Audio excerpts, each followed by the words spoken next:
اے نبی اور اے ان کے ساتھ ایمان لانے والوں، تمہیں جن مصائب سے کا سابقہ ہے اور سامنا ہے، جن شدید امتحانات و ابتلاءات سے تم گزر رہے ہو، ان میں تمہارے اندر صبر اور استقامت پیدا کرنے کے لیے سب سے بڑا سہارا قرآن مجید ہے۔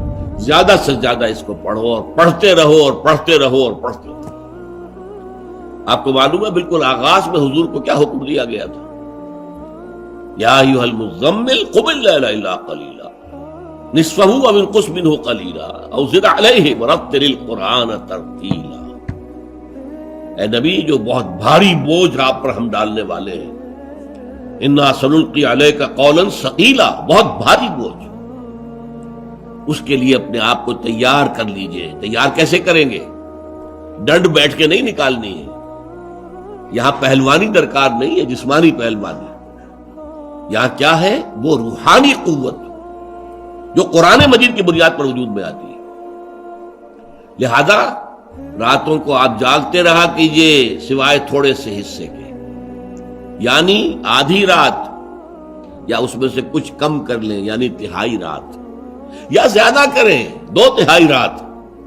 ورتل القرآن ترتیلا، اور پڑھتے رہیے قرآن کو ترتیل کے ساتھ، ٹھہر ٹھہر کر، رک رک کر۔ یہ اصل میں ترتیل ہے کہ جس سے کہ در حقیقت تاثیر جو ہے وہ جذب ہوتی ہے۔ آپ کو معلوم ہے تیز بارش اتنی مفید نہیں ہوتی زراعت کے لیے جتنی کہ ہلکی ہلکی ہلکی ہلکی مسلسل زیادہ دیر تک بارش ہو، اس لیے کہ وہ جذب ہوتی جائے گی، جذب ہوتی جائے گی، جذب ہوتی جائے گی، اور تیز بارش کا ریلا آئے گا وہ بہہ جائے گا۔ لہذا قرآن کو تھوڑا تھوڑا رک رک کر پڑھنا۔ الحمدللہ رب العالمین، اب رکو، غور کرو کیا کہا ہے، کیا الفاظ ہیں، کیا معنی ہے۔ الرحمن الرحیم، پھر رکو، سوچو کیا پڑھا، کیا الفاظ ہیں، کیا معنی ہے۔ اس طرح رک رک کر ترتیل اسے کہتے ہیں۔ اس کا نتیجہ کیا ہوتا ہے؟ یہ دل میں جذب ہوتا ہے۔ جیسے میں نے کہا کہ ہلکی بارش جو ہے وہ زمین میں جذب ہوتی ہے، اور زمین کے اندر جو رویدگی ہے، جو چھپی ہوئی ہے، اس کے خزانوں کو نکال کر باہر لے آتے ہیں۔ اسی طرح قرآن کا رک رک کر، ٹھہر ٹھہر کر، سمجھ سمجھ کر، کہیں آیت آ گئی ہے عذاب کی تو رک کر اللہ سے، اے اللہ مجھے اس عذاب سے بچائیے، اللہم قنی عذاب النار، اے اللہ مجھے بچائیے اس عذاب سے، یا مجیرو یا مجیرو یا مجیر اجرنا من النار، اے اللہ، اے بچانے والے، اے بچانے والے، اے بچانے والے، ہمیں آگ سے بچا لیجیے۔ کہیں جنت کی دعا کا ذکر آ گیا، اللہم ارزقنا جنہ، اے اللہ ہمیں نصیب فرما جنت، اللہم ادخلنا فی جنتک، اے اللہ ہمیں اپنی جنت میں۔ یہ ہے رفتہ رفتہ ساتھ ساتھ وہ کیفیات بھی وارد کرنا اپنے اوپر، اس سے پھر اندر وہ قوت ابھرتی ہے روحانی، قلب کی گہرائیوں سے جو چشمے ابلیں گے طاقت کے، استقامت کے، ہمت کے، اس کا آپ اندازہ نہیں کر سکتے۔ آپ نے سنا ہوگا حضور نے سورہ رحمان کے بارے میں فرمایا ہے، سورۃ الرحمن عروس القرآن، یہ سورہ رحمان جو ہے یہ قرآن کی دلہن ہے۔ جیسے دلہن کو آپ خوشنما لباس پہناتے ہیں، آراستہ پیراستہ اس کو گہنے اور اس کو زیور پہناتے ہیں، تو جس طریقے سے سجاتے ہیں آپ دلہن کو، اللہ تعالیٰ نے ایک سورت قرآن مجید میں ایسی رکھی ہے سورہ رحمان کی، اسے خوب سجایا ہے۔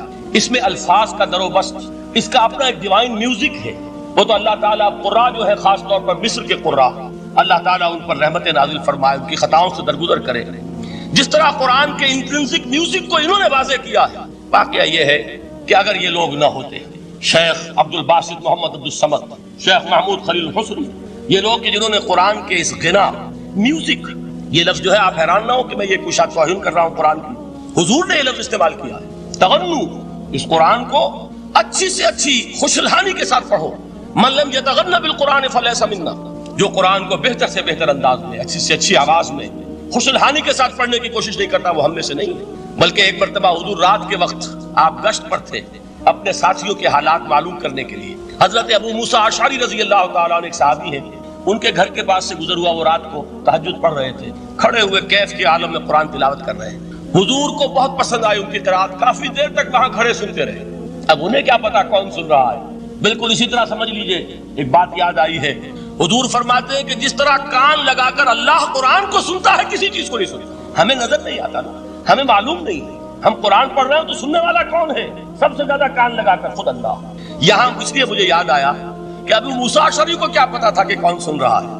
وہ اپنی کیفیت میں نماز میں تہجد میں قرآن کی تلاوت کر رہے تھے, اور ظاہر بات ہے ان کے گھر ایکڑوں میں بنے ہوئے نہیں تھے, ایک ایک کمرہ, ایک ایک کوئی حجرہ, ایسے تو گھر تھے نا صحابہ کے. لہذا حضور پاس سے گزرے, آواز آئی, کافی دیر سنتے رہے.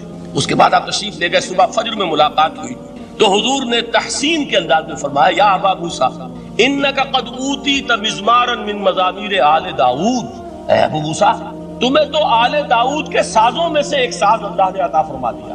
جس طرح حضرت داؤد, لہن داؤدی مشہور ہے کہ جب وہ پچھلے پہر رات کو حمد کے ترانے الاپتے تھے, قرآن میں ہے کہ پرندے شامل ہو جاتے تھے ساتھ, اور پہاڑ وجد میں آتے تھے, پہاڑ بھی ان کے ساتھ شریک ہوتے تھے. تو جس طرح کا اللہ نے ان کو لہن عطا فرمایا تھا, حضور نے تحسین کے انداز میں فرمایا ہے ابو موسیٰ اشعری, اللہ نے تمہیں بھی آل داؤد کے سازوں میں سے ایک ساز عطا فرمایا.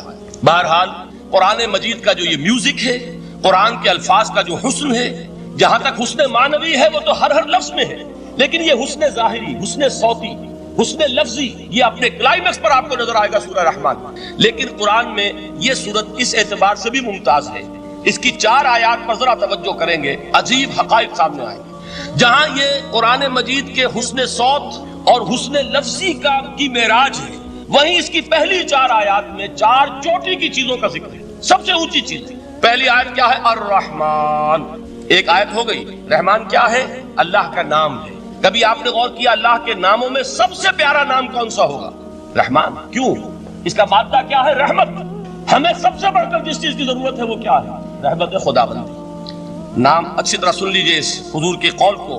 حضور فرماتے کوئی شخص جنت میں مجرد اپنے عمل کی بنیاد پر داخل نہیں ہو سکے گا جب تک کہ رحمت خداوندی دستگیری نہ کرے. کسی صحابی نے بڑی ہمت اور جرأت کا ثبوت دیا کہ پوچھ لیا, کیا حضور آپ بھی؟ جب آپ نے فرمایا کوئی شخص داخل نہیں ہو سکتا جنت میں محض اپنے عمل کی بنیاد پر جب تک کہ رحمت خداوندی جو ہے وہ دستگیری نہ فرمائے. پوچھا گیا کیا آپ بھی؟ آپ نے فرمایا ہاں میں بھی. آپ انداز کیجئے کہ اگر محمد الرسول اللہ بھی رحمت خداوندی کے ضرورت مند ہوں تو تابع دیگراں چہ رسد, ہماری تو سب سے بڑی ضرورت رحمت خداوندی. اب یہ رحمت جو ہے قرآن مجید میں اللہ تعالیٰ کی یہ شان 2 الفاظ کے ذریعے سے آتی ہے, رحیم اور رحمان. اور کوئی مادہ نہیں ہے جس سے 2 نام بنتے ہوں اللہ کا, لیکن یہ مادہ ہے واحد رحمت کا کہ جس سے رحمان بھی ہے رحیم بھی ہے. رحیم صفت مشبہ ہے, رحمت دائم ہو جائے گی, مستقل ہوگی تو رحیم کہیں گے. اور رحمان, اس میں رحمت کی ہے وہ شان ہے کہ جیسے ٹھاٹھے مارتا ہوا سمندر ہو, ہیجان کی کیفیت, طوفانی کیفیت. رحمت خداوندی کا طوفانی جوش وہ ہے رحمان. آپ تو رہتے اس علاقے میں ہیں, آپ کو معلوم ہے عرب اگر بھوکا مرا جا رہا ہو تو کیا کہے گا؟ انا جوعان. پیاسا مرا جا رہا ہو انا عطشان. بہت غضبناک ہوگا غضبان. غضبان آصفہ قرآن میں آیا, بہت غضبناک. رحمان جس کی رحمت جو ہے جوش میں ہے, ٹھاٹھے مارتے ہوئے سمندر کے معنی. تو یہ اللہ تعالیٰ کے ناموں میں سب سے پیارا نام. اب آگے چلیے. الرحمن علم القرآن. رحمان نے قرآن سکھایا. رحمت خداوندی کا سب سے بڑا مظہر, رحمان کی رحمانیت کا سب سے بڑا مظہر قرآن ہے. ان میں جو منطقی ربط ہے اس کو سمجھتے جائیے.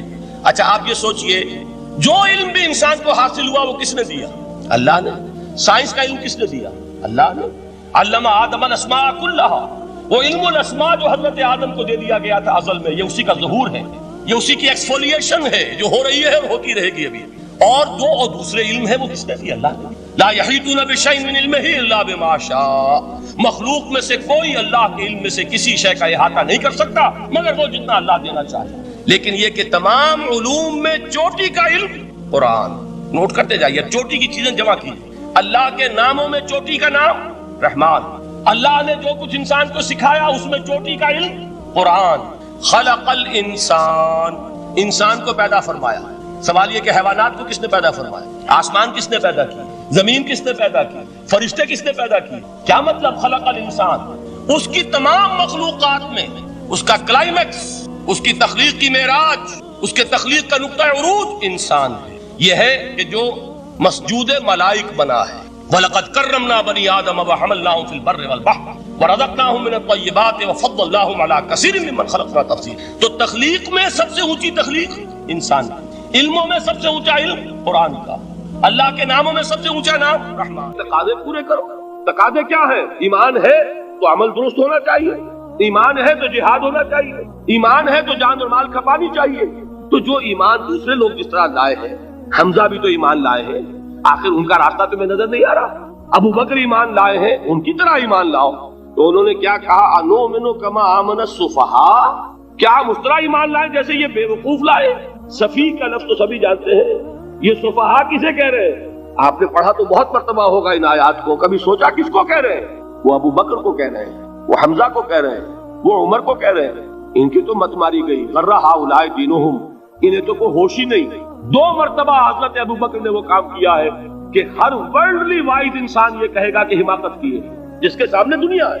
جب ہجرت کے لیے حضور تشریف لے جا رہے تھے، 40,000 درہم کا سرمایہ تھا، جبکہ حضرت ابو بکر ایمان لائے، مکے کے چوٹی کے تاجروں میں سے تھے، جو ملک التجار کہلاتے، لیکن اب وہ روپیہ کہاں خرچ ہوا؟ بلال کو خریدا، روپیہ دے کے خریدا یا ویسے خرید لیا؟ آزاد کر دیا۔ ابو فقی کو خریدا، آزاد کر دیا۔ 6 ہیں غلام اور کنیزیں محمد رسول اللہ پر ایمان لانے والے، جن کو ابو بکر نے اپنے پیسے سے خریدا اور آزاد کیا۔ یہ روپیہ تو پگھل رہا ہے نا، جو تھوڑی بہت پونجی رہ گئی ہے۔ تو جب حضرت حضور ہجرت کے لیے تشریف لے جا رہے ہیں، وہ ساری پونجی اپنے ساتھ لے گئے، گھر والوں کو چھوڑ کر گئے۔ بوڑھا باپ اندھا ابو قحافہ، بعد میں وہ بھی ایمان لے آئے۔ اور یہ ابو بکر ہے کہ جن کی 3 نسلیں ایک وقت میں موجود تھی مسلمانوں کی۔ ابو قحافہ مومن، ابو بکر مومن، اور ابو بکر کی اولاد مومن، عائشہ، اسماء اور ابو بکر اور عبد الرحمن ابن ابی بکر۔ یہ کون ہے؟ تو 3 نسلیں جس کی بیک وقت رہی ہیں ایمان میں، وہ شاذ لوگ ہیں، ان میں ابو بکر۔ لیکن یہ کہ اس وقت تک ابو قحافہ ایمان نہیں لائے تھے، والد نابینا تھے، تو والد ہے، بیٹیاں ہیں، حضرت عائشہ، حضرت اسماء، حضرت رضی اللہ تعالیٰ عنہما، بیوی ہے، کچھ نہیں چھوڑ کے گئے ایک پیسہ۔ جب باپ کو معلوم ہوا بیٹا چلا گیا محمد کے ساتھ صلی اللہ علیہ وسلم، سخت غصے میں ہے، بیٹے تاب میں ہے، اب ہمارا کون والی وارث ہوگا؟ کون ہے ہماری خبرگیری کرنے والا؟ بیٹیوں سے پوتیوں سے اپنے پوچھتے کچھ چھوڑ کے بھی گیا کہ نہیں؟ ان کا ہاں ابا جان۔ کیا کیا انہوں نے؟ کبھی پڑھے ہیں واقعات؟ کچھ کنکر روڑے لیے، ایک کپڑے میں پوٹلی بنائی اور اندھے دادا کا ہاتھ اوپر کروایا، دیکھیے دادا جان یہ چھوڑ گئے ہیں، یہ مال ہے، یہ سونے اور چاندی کے سکے ہیں، ابا جان ہمیں ایسے نہیں چھوڑ کر گئے۔ واقعہ کیا ہے کہ ایک پیسہ نہیں چھوڑا ابو بکر نے گھر والوں کے لیے، سب کچھ لے گئے کہ کیا پتہ محمد کے ساتھ جا رہا ہوں، کس وقت کیا ضرورت پیش آ جائے صلی اللہ علیہ وسلم۔ تو یہ کوئی عقل مندی کی بات ہے؟ اپنے غریبانوں میں جھانکی آپ یہ عقل مندی کریں گے؟ کہیں چاہے نہ، یہ بات دوسری ہے، لیکن یہ کہ اس کو کون ہم میں سے عقل مندی کہے گا؟ اسی طریقے سے جب غزوہ تبوک کا وقت آیا، وہ واقعہ تو بہت مشہور ہے۔ حضرت عمر فرماتے ہیں کہ اس زمانے میں میرے پاس اتفاقاً پیسہ بہت تھا، میں نے یہ سوچا دل میں کہ اس مرحلے پر تو میں ابو بکر سے بازی لے جاؤں گا۔ مسابقت ان میں بھی تھی، لیکن نیکی کی مسابقت، خیر کی مسابقت، انفاق فی سبیل اللہ کی مسابقت۔ تو میں نے سوچا کہ میں بازی لے جاؤں گا۔ میں نے کیا کیا، کل دولت جو تھی اس کے 2 حصے کیے، ایک حصہ گھر رکھا اور ایک لا کے حضور کی خدمت میں پیش کر دیا۔ حضور نے پوچھا کہ عمر گھر والوں کے لیے کچھ چھوڑا؟ کہ جی ہاں، نصف کیا میں نے، نصف اللہ کی راہ میں حاضر ہے، نصف چھوڑا ہے، ٹھیک ہے۔ اب وہ آئے ابو بکر، پوچھا حضور نے ابو بکر گھر والوں کے لیے کچھ چھوڑا؟ کہ نہیں، صدیق کے لیے ہے خدا کا رسول، بس گھر میں اللہ اور اس کے رسول کے نام کے سوا کچھ نہیں تھے۔ یہی ہے نا، پروانے کو چراغ ہے، بلبل کو پھول، بس، اور صدیق کے لیے ہے خدا کا رسول، بس، مجھے گھر والوں کے لیے کچھ نہیں چاہیے۔ یہ کام جو ہے، تو یہ جن کا ہم اس وقت ذکر پڑھ رہے ہیں منافقین، ان کے نزدیک حماقت تھی یا عقل مندی تھی؟ یہ سمجھداری تھی یا بے وقوفی تھی؟ وہ ہے جو بات کہہ رہے ہیں کہ جب ان سے کہا جاتا ہے ایمان لاؤ بھلے لوگوں کی طرح جیسے دوسرے لوگ ایمان لائے ہیں، تو کیا کہتے ہیں؟ انؤمن کما آمن السفہاء الا انہم هم السفہاء ولکن لا یعلمون۔ آگاہ ہو جاؤ، اصل احمق یہ ہے، اصل بے وقوف یہ ہے، انہیں نہیں پتا کہ حقیقت کیا ہے، نفع کیا ہے، نقصان کیا ہے۔ وہ جو بات میں نے سورۃ العصر میں بیان کی تھی، والعصر ان الانسان لفی خسر الا الذین آمنوا وعملوا الصالحات وتواصوا بالحق وتواصوا بالصبر۔ جس کے ذہن اور قلب پر یہ صورت کندہ ہو جائے گی، اس کے نزدیک عقل مندی یہ ہے کہ سب کچھ اللہ کی راہ میں لگا دو۔ جس کے دل میں یہ بات بیٹھی نہیں، اس کے لیے عقل مندی یہ ہے کہ بچا بچا کر رکھو، چھپا چھپا کر رکھو، سنبھال سنبھال کر رکھو۔ عقل مندی کا اس میں تقاضا کچھ اور، اس میں تقاضا کچھ اور۔ لیکن یہاں بھی فرمایا وَلَٰكِن لَا يَعْلَمُونَ، انہیں ابھی علم نہیں ہے اس کا۔ اس سے پہلی آیت میں بھی فرمایا وَلَٰكِن لَا يَشْعُرُونَ، انہیں شعور نہیں ہے۔ دیکھیے میں آپ کو بتا رہا تھا، یہ وہ غیر شعوری نفاق ہے، یہ بڑھتا چلا جا رہا ہے۔ پہلے جھوٹا بہانہ تھا، پھر جھوٹی قسمیں ہوئی، پھر دشمنی ہو گئی صادق الایمان، جو جان اور مال لگا رہے ہیں، نچھاور کر رہے ہیں پروانہ وار اللہ پر، اللہ کے دین کے اوپر نثار کر رہے ہیں اپنے آپ کو، ان سے عداوت، ان سے دشمنی، ان کا بغض، یہ تھرڈ سٹیج تک پہنچ گئے۔ اب بھی وہ اپنے آپ کو منافق نہیں سمجھتے، وہ سمجھتے عقل مند تو ہمیں، یہ تو بے وقوف ہے ہم ہیں۔ اصل میں بھائی سمجھ کے چلنا چاہیے، تیل دیکھنی چاہیے، تیل کی دھار دیکھنی چاہیے، دائیں بائیں سے دیکھنا چاہیے، حفاظت کا بھی خیال ہونا چاہیے، یہ ساری چیزیں تو عقل مندی ہے نا دنیا کے اعتبار سے۔ تو وہ تو انہیں بے وقوف سمجھ رہے ہیں، اپنے آپ کو منافق کہاں سمجھیں گے؟ چاہیے ٹھیک ہے بھائی، دین بھی چاہیے لیکن دنیا کی فکر بھی چاہیے کہ نہیں؟ یہ آپ کہتے ہیں کہ نہیں کہتے؟ یہ تو بات آپ نے بہت دفعہ سنی بھائی، ٹھیک ہے دین بھی ہونا چاہیے لیکن دنیا بھی تو ہونی چاہیے کہ نہیں؟ یہ ہے سمجھ دنیا کی، یہ ہمارے معیارات ہیں۔ یہی وجہ ہے کہ دین ذلیل سے ذلیل تر ہو رہا ہے۔ دین کو جو میں نے حال ہی کے اشعار سنائے تھے کہ پستی کا کوئی حد سے گزر نہ دیکھے، اسلام کا گر کر نہ ابھر نہ دیکھے، مانے نہ کبھی کہ مد ہے ہر جذر کے بعد دریا کا ہمارے جو اتر نہ دیکھے۔ یہ دریا چڑھا کب تھا؟ جب صحابہ کرام نے وہ فینیٹسزم جس کو آج ہم کہیں گے اس کا جب مظاہرہ کیا، اس کا ثبوت دیا، دامے دل میں سخنے، جان مال تن دھن سب لگا دیا، تو اللہ کے دین میں بہار آ گئی، رونق آ گئی، دین کا غلبہ ہو گیا۔ اور جب ہم اپنے سمجھ کر رکھیں گے تو ظاہر بات ہے کہ اس کا تو پھر جو حشر ہوگا وہ وہی۔ دین میں کمزوری، ہماری دنیا جو ہے پھل رہی ہے، پھول رہی ہے، دین جو ہے وہ کمزور ہوتا چلا ہے۔ یہ ہے تھرڈ سٹیج اس نفاق کی، کہ جس کے بعد اب کوئی امکان واپسی کا نہیں۔ یہ غیر شعوری نفاق، جان لیجئے کہ یہ نہیں ہے کہ ماضی ہی ماضی میں تھا اب اس کا کوئی امکان نہیں، یہ نہ سمجھیے۔ اب بھی یہ نفاق جو ہے، یہ میں بتا دوں آپ کو، ایک عام آدمی ہے، دین کا تقاضا ہی سامنے نہیں ہے، اسے پتہ ہی اتنا ہے کہ اللہ کے دین کا تقاضا نماز روزہ، وہ نماز روزہ کر رہا ہے، اس پر نفاق کا حملہ نہیں ہوگا۔ اس کو آپ کہہ دیں کہ اس کی سمجھ کم ہے، اس کا شعور کم ہے، اسے پتہ نہیں ہے، دین کے تقاضوں سے واقف نہیں ہے، وہ بچا ہوا ہے، وہ محفوظ ہے۔ وہ جو میں نے آپ سے کہا تھا پرسوں، اور ایک صاحب نے جواب دیا مجھے بعد میں کہ آج آپ نے جو بات کہی ہے تو کل لوگ کم آئیں گے، آپ نے ڈرا دیا کہ یہ جو تقاضے دین کے سامنے آ رہے ہیں تو اس سے ذمہ داری بڑھ رہی ہے۔ اب جس نے سمجھ لیا ہے پھر پیچھے رہے، وہ نفاق کے خطرے میں ہے۔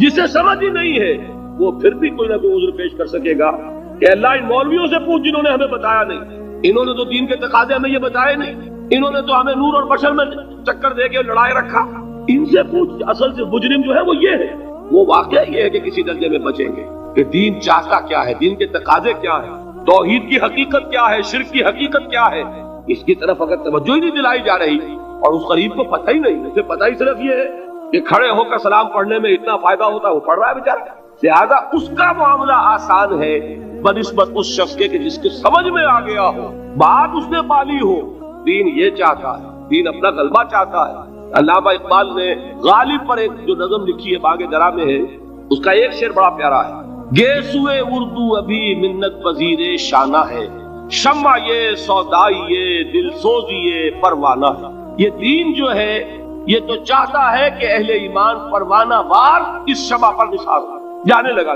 گردنیں کٹوا دے۔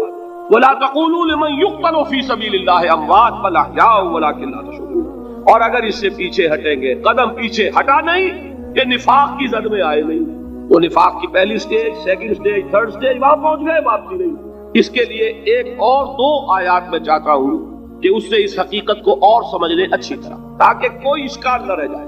ایک آیت تو میں نے شروع میں پڑھی تھی، ایک نہیں ہے یعنی ایک جگہ سے سورہ عنکبوت، اور ایک آیت ہے سورہ حج کی، وہ میں نے شروع میں تلاوت نہیں کی۔ سورہ حج کی آیت دیکھیے، اس قدر پیاری آیت ہے، دوسرے رکوع کے اندر آپ کو آیت ملے گی، سورہ حج 17ویں پارے میں ہے، نصف کے بعد شروع ہوتی ہے، اور اس کے دوسرے رکوع وَمِنَ النَّاسِ، اور لوگوں میں سے کچھ ایسے بھی ہیں، مَن يَعْبُدُ اللَّهَ عَلَى حَرْفٍ، جو اللہ کی بندگی کرنا چاہتے کنارے پر کھڑے ہو کر۔ ایک ہے منجھار میں کودنے والے کہ ہر جباد آباد ماں کشتی درا بنداخ دے، جیسے کہ طارق نے کیا تھا، ادھر ساحل اندلس پر قدم رکھا، ادھر کشتیوں میں آگ لگا دی، کہ کسی کے دل میں خیال ہی نہ آئے کہ واپسی بھی ہے، کوئی کسی کے ذہن میں سوال ہی پیدا نہ ہو کہ اب گھر واپس جانا ہے۔ طارق جمر کنارے اندلس سفینہ سو، گفتند کارے تو رہے عقل و خرد خطاس۔